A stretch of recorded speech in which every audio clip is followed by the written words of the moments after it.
Aula 30 da Física A. Nós vamos falar aqui do campo gravitacional.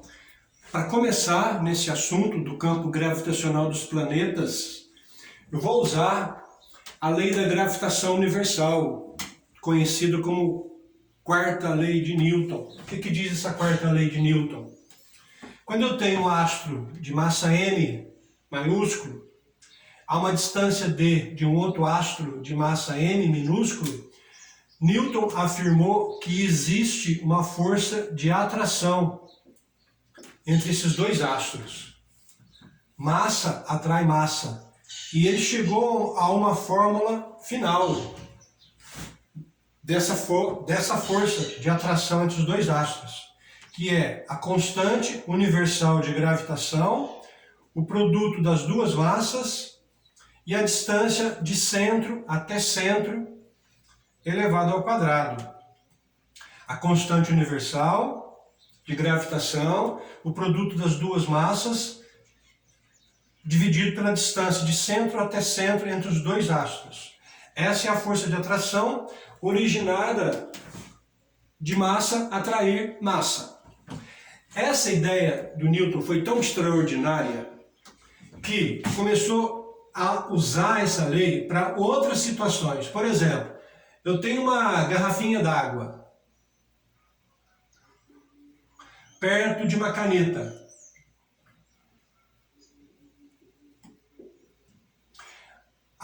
Os dois objetos a uma distância d um do outro. A garrafinha é massa, tem uma determinada massa, a caneta tem uma determinada massa, de acordo com a lei do Newton, massa atrai massa. Quanto vale essa força de atração? Ora, essa força de atração vai ser a constante universal, a massa da garrafinha, escrever assim, vezes a massa da caneta, dividido pela distância entre elas ao quadrado. É a mesma história de astro atrair astro. Qualquer corpo de massa m vai atrair outro corpo de massa m. Então por que a garrafinha não se aproxima da caneta? Vamos fazer uma estimativa do valor dessa força aqui? A constante universal é 6,67 vezes 10 a menos 11. Vamos estimar que a massa da garrafinha seja igual à massa da caneta, ambas de 1 kg, e que a distância entre os dois materiais seja de 1 metro. Quanto vale essa força de atração?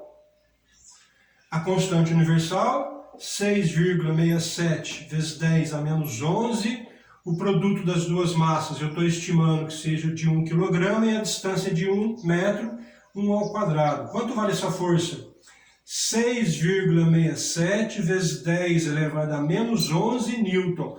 Olha a dimensão dessa força. 10 elevado a menos 11 newtons. É uma força insignificante. Coloca a garrafinha e a caneta em cima de uma mesa, essa força de atração é insuficiente para fazer com que elas se aproximem. Tem atrito na mesa. Agora, se você for para um lugar do espaço que não exista a influência de nenhum astro atraindo os dois corpos, você vai soltar os dois corpos, vai haver uma força, os dois vão se aproximar, a tendência deles é de se aproximar. Mas só de você soltar os dois corpos, se você soltar com uma certa força de um e outro, pode ser que não aconteça a aproximação. Mas se você fizer o movimento correto, vai haver uma aproximação entre os dois corpos. Bom, e se eu pegar essa garrafinha e colocar na superfície da Terra? Então eu tenho aqui a Terra e tenho aqui a garrafinha.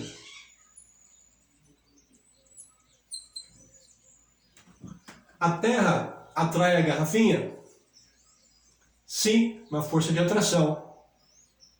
A garrafinha reage e atrai a Terra? Sim, uma força de atração.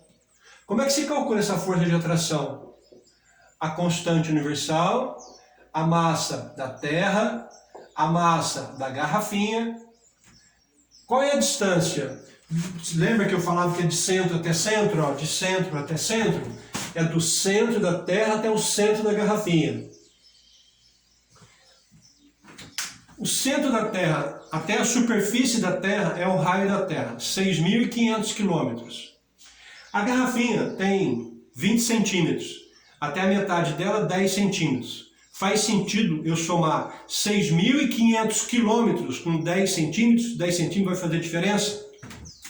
Não vai. Então qual a distância do centro da Terra até a garrafinha? É o próprio raio da Terra. Então aqui eu coloco o raio da Terra, elevado ao quadrado. Essa é a força de atração que a Terra exerce sobre a garrafinha. E se eu colocar a caneta na superfície da Terra, aqui está a caneta, na superfície da Terra. A Terra atrai a caneta, off course. A caneta reage e atrai a Terra com a mesma força, de intensidade, iguais. Como é que eu calculo essa força de atração? Olha, é a constante universal, a massa da Terra, a massa da caneta e a distância do centro até a caneta. É o raio de novo, né? Raio da Terra, dividido pelo raio da Terra elevado ao quadrado. Observe, vamos fazer mais uma aqui, ó. Terra, agora eu vou pôr um carro aqui, ó. A Terra atrai o carro reage e atrai a Terra. Quanto vale essa força de atração que a Terra exerce sobre o carro? Constante universal, massa da Terra, massa do carro, dividido pelo raio da Terra elevado ao quadrado. Observe que todas as vezes que eu for fazer o cálculo da força de atração da Terra sobre qualquer material colocado na superfície da Terra, eu vou estar sempre repetindo essa parte da equação aqui. Olha aqui, ó. Isso aqui está nas 3 equações que nós montamos aqui agora, ó. Então eu vou ficar repetindo esse produto e essa divisão que todas as vezes que eu vou calcular a força de atração que a Terra exerce sobre corpos colocados na sua superfície. Eu vou dar um jeito de fazer esse cálculo aí. Por quê? Porque a constante universal é conhecida, 667 10 a menos 11. A massa da Terra é da ordem de 10 elevado a 24, 26 quilogramas. O raio da Terra é 6.500 quilômetros. Então são 3 valores conhecidos. Então eu vou fazer esse cálculo aqui para não ter que ficar fazendo isso todas as vezes que eu quero fazer esse cálculo. Então, constante universal, massa da Terra, dividido pelo raio da Terra elevado ao quadrado, os 3 valores conhecidos. Sabe quanto dá esse valor aqui? Se eu substituir os valores correspondentes aqui, dá 9,8 metros por segundo ao quadrado. Eu coloco as unidades aqui, dá metros por segundo ao quadrado. Essa aqui é a unidade de aceleração. Então eu vou chamar essa expressão aqui, vou chamar de a aceleração da gravidade da Terra e vou usar a letra G minúsculo. Então eu vou chamar isso aqui de aceleração gravitacional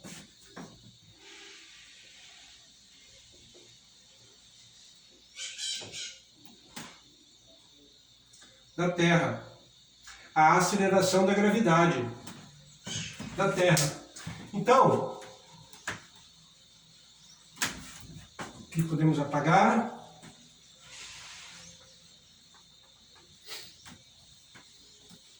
Todas as vezes, então, que eu colocar um corpo na superfície da Terra, essa força de atração, eu não preciso ficar calculando isso aqui todas as vezes. Eu vou colocar aqui essa constante, esse valor que eu já conheço. Às vezes a gente até aproxima isso aqui para 10, para ficar um cálculo mais fácil.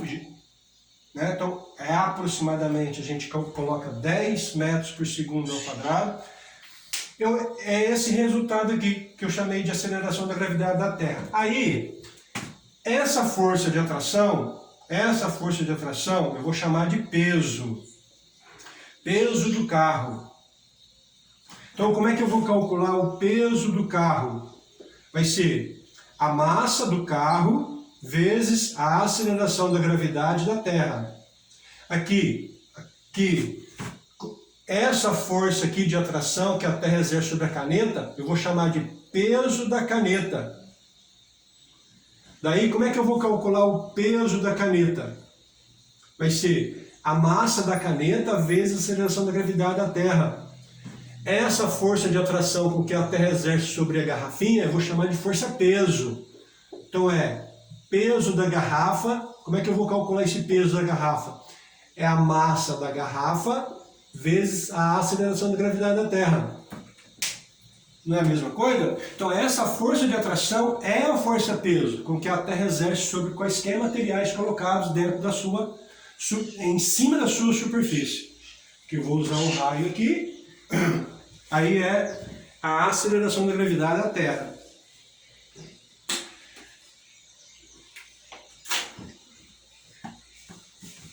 Aí, eu pego essa garrafinha, aquela garrafinha lá, ó, e levo para Marte. Marte vai atrair a garrafinha? Vai. A garrafinha reage e atrai Marte? Também. Como é que eu calculo essa força de atração que Marte exerce sobre a garrafinha? A constante universal, a massa de Marte, a massa da garrafinha e a distância. A distância é do centro de Marte até a garrafinha, é o raio do planeta Marte. É o raio do planeta Marte elevado ao quadrado. Observe que aqui também, essa força de atração que Marte exerce, tem uma fórmulazinha aqui também, que é igual da Terra. O que muda? Aqui é a massa de Marte e o raio de Marte ao quadrado. Também são 3 valores conhecidos. A massa de Marte. Então, essa expressão aqui eu vou chamar de a aceleração da gravidade de Marte. Como é que eu vou calcular essa expressão? É a constante universal, massa de Marte, dividido pelo raio de Marte elevado ao quadrado. Sabe quanto dá isso aqui, porque são 3 valores conhecidos? Dá 3,37 metros por segundo ao quadrado. Ora, então, todos os planetas têm a sua aceleração da gravidade? Tem. Como é que eu calculo a aceleração da gravidade de Júpiter, por exemplo? Vai ser a constante universal, a massa do planeta Júpiter, dividido pelo raio do planeta Júpiter elevado ao quadrado. Sabe quanto dá isso aqui? 3 valores conhecidos. Para Júpiter dá 24,8 metros por segundo ao quadrado. Ora, e se eu pegar os dados do Sol? Aceleração da gravidade do Sol vai ser a constante universal, a massa do Sol, dividido pelo raio do Sol ao quadrado. Sabe quanto dá isso aqui? Quando eu pego esses 3 valores e substituo na fórmula? Deixa eu lembrar aqui. 273,42 metros por segundo ao quadrado. Olha só então. A massa da garrafinha muda quando eu pego a garrafinha que estava na superfície da Terra e levo ela para a superfície de Marte. A massa muda? Não, porque a massa é a constituição do material. No caso do corpo humano, são os tecidos, os músculos, os ossos. Essa constituição aqui é a mesma aqui na Terra, em Marte, na Lua, em qualquer planeta. O que muda quando você está em outro planeta? É teu peso, porque a aceleração da gravidade dos planetas são diferentes. Vai depender da massa de cada planeta e vai depender do raio de cada planeta. Então, cada planeta tem a sua aceleração da gravidade. A massa de todos os corpos é a mesma. A garrafinha é a mesma aqui na Terra e lá em Marte. A garrafinha é a mesma. A constituição física dela. O peso dela é variável. Off course? Tudo certo aí, né? Que mais? Bom, então como é que eu calculo o peso da garrafinha lá em Marte? Olha, o peso da garrafinha em Marte vai ser a massa da garrafa, que é a mesma da massa da garrafa aqui na Terra, só que agora eu vou multiplicar pela aceleração da gravidade de Marte. É essa aceleração da gravidade que é diferente na Terra e lá. Aonde que ela vai ser mais pesada? Na Terra ou lá em Marte? Na Terra, porque a aceleração da gravidade da Terra 10 metros por segundo ao quadrado. E lá em Marte é 3,37. Então lá ela é mais leve. Tá certo? Aí, a gente fala de um assunto agora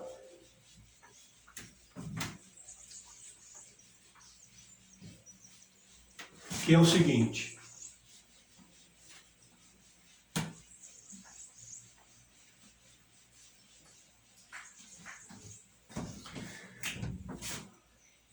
Aqui está a Terra, aqui está a Lua, há uma distância de centro até centro, uma distância D. A Lua é atraída pela Terra, a força F, de atração. Por que a Lua não cai em cima da Terra, se ela tem essa força de atração? Ora, ela não cai porque ela tem velocidade. Ela tem energia cinética. De onde vem essa energia cinética? De onde vem essa velocidade? Da formação dos planetas, da formação dos astros, na união da poeira cósmica que formou a Terra, que formou a Lua, nessa formação, nessa junção dessa poeira cósmica, ela já veio com essa velocidade. Quando a Terra exerceu essa força de atração e ela já tinha essa velocidade, ela, da interação da força de atração e da velocidade que a Lua possui, a Lua gira ao redor da Terra. Se não tivesse a força de atração, a Lua seguiria em linha reta, com essa velocidade aqui. Vamos supor duas situações aqui. Se essa força de atração começar a diminuir, vai diminuindo cada vez mais. A Lua vai continuar exercendo, fazendo um movimento ao redor da Terra, de translação ao redor da Terra? Não. Se essa força começar a enfraquecer, essa velocidade aqui faz com que a Lua saia tangenciando a órbita dela e vai embora. Até, por exemplo, ser atraída por um outro planeta ou se chocar com algum outro astro. Caso essa velocidade comece a diminuir, vai perdendo velocidade, vai perdendo energia cinética, o que acontece com essa Lua? Se essa velocidade começar a diminuir, a tendência da Lua é cair em cima da Terra. Então existe um equilíbrio muito sensível assim entre a força de atração e essa velocidade. Essa força de atração garante que a Lua gira ao redor da Terra. E essa velocidade garante com que ela não caia em cima da Terra. Qual a velocidade que a Lua tem que ter para que ela faça essa trajetória aqui sem cair na Terra e sem se libertar dessa força e seguir em linha reta? Quanto vale essa força? Quanto vale essa velocidade? Ora, a gente faz uma aproximação aqui da seguinte: a trajetória, a forma da trajetória da Lua ao redor da Terra é elíptica. Vamos aproximar para um círculo. Vamos aproximar a trajetória para um círculo. Ora, se a Lua faz um movimento circular, todo movimento circular tem que ter uma força centrípeta direcionada para o centro. Não é uma força centrípeta, é uma resultante, que eu vou chamar de centrípeta, direcionada para o centro da trajetória. Qual é a única força direcionada para o centro? É a força de atração. Então eu vou chamar a força centrípeta, a força de atração que a Terra exerce sobre a Lua, vai ser minha força centrípeta. Como é que calcula a força centrípeta? Olha, qual é o corpo que está em movimento circular? É a Lua. Então é a massa da Lua, a velocidade da Lua elevada ao quadrado, dividido pela distância da Lua até o centro da Terra, distância d. Como é que eu calculo essa força de atração? A constante universal, a massa da Terra, a massa da Lua, dividido pela distância entre os dois astros ao quadrado. Tem distância aqui, tem distância ao quadrado de cá. Tem massa da Lua aqui, tem massa da Lua aqui. Quanto vale essa velocidade da Lua, então? Ao quadrado, vale a constante universal, a massa da Terra, dividido pela distância do centro da Terra até a Lua. Então, a velocidade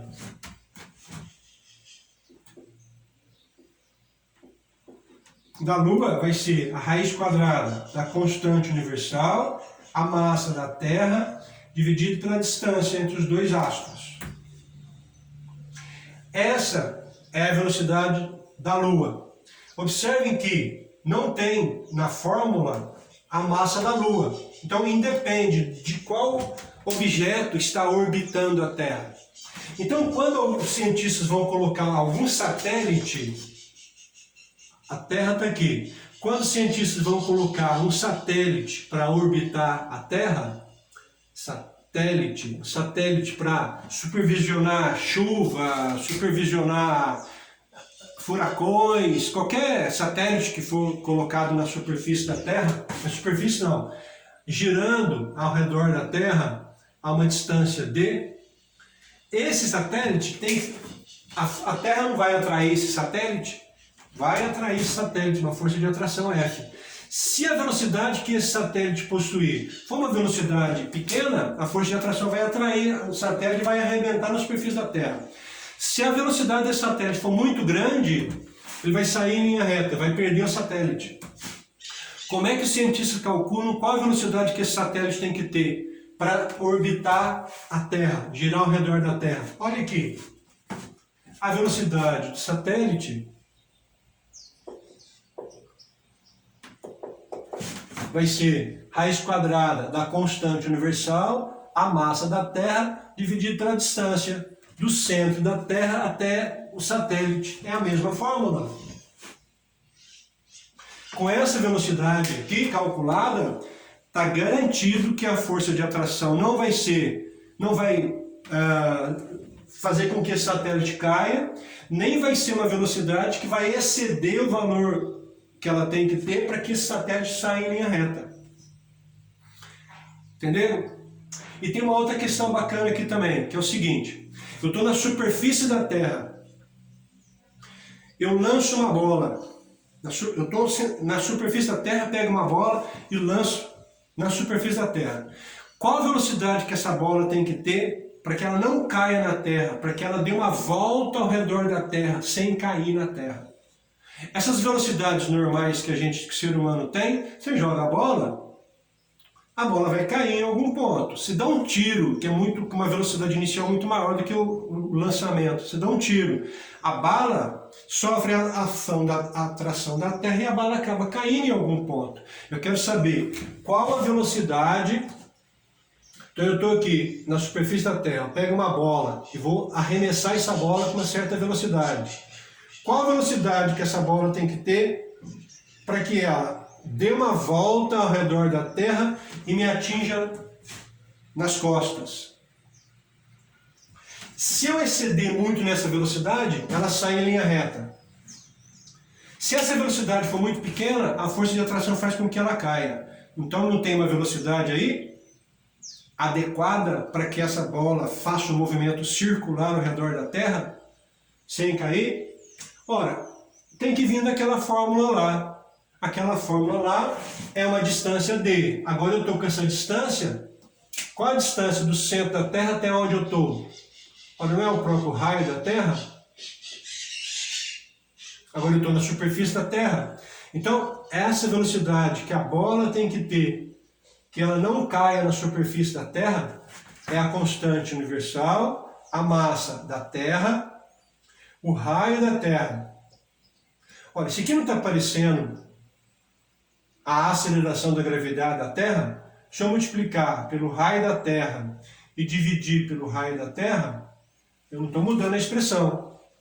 Aí, a velocidade que a bola tem que ter para que ela não saia em linha reta e nem caia na superfície da Terra, vai ser raiz quadrada, a aceleração da gravidade, massa da Terra, aqui vai ficar raio da Terra elevado ao quadrado, vezes o raio da Terra. O que é isso aqui, ó? A aceleração da gravidade, massa da Terra dividido pelo raio da Terra, não é? A aceleração da gravidade da Terra. Então, qual velocidade a bola tem que ter? Vai ser raiz quadrada do raio da Terra vezes a aceleração da gravidade da Terra. Essa é a velocidade adequada que eu tenho que arremessar essa bola para que ela não caia na superfície da Terra. Se a velocidade for muito baixa, a Terra atrai e ela cai. Se essa velocidade for muito alta, ela sai em linha reta e desprende da superfície da Terra. Essa é a velocidade adequada. O raio da Terra, 6.500 km. A aceleração da gravidade, 10. Então eu sei qual é a velocidade que eu tenho que arremessar essa bola. Dá aproximadamente 8 km por segundo. 8.000 metros por segundo. É a velocidade que eu tenho que arremessar essa bola para que ela não caia na superfície da Terra. Falou?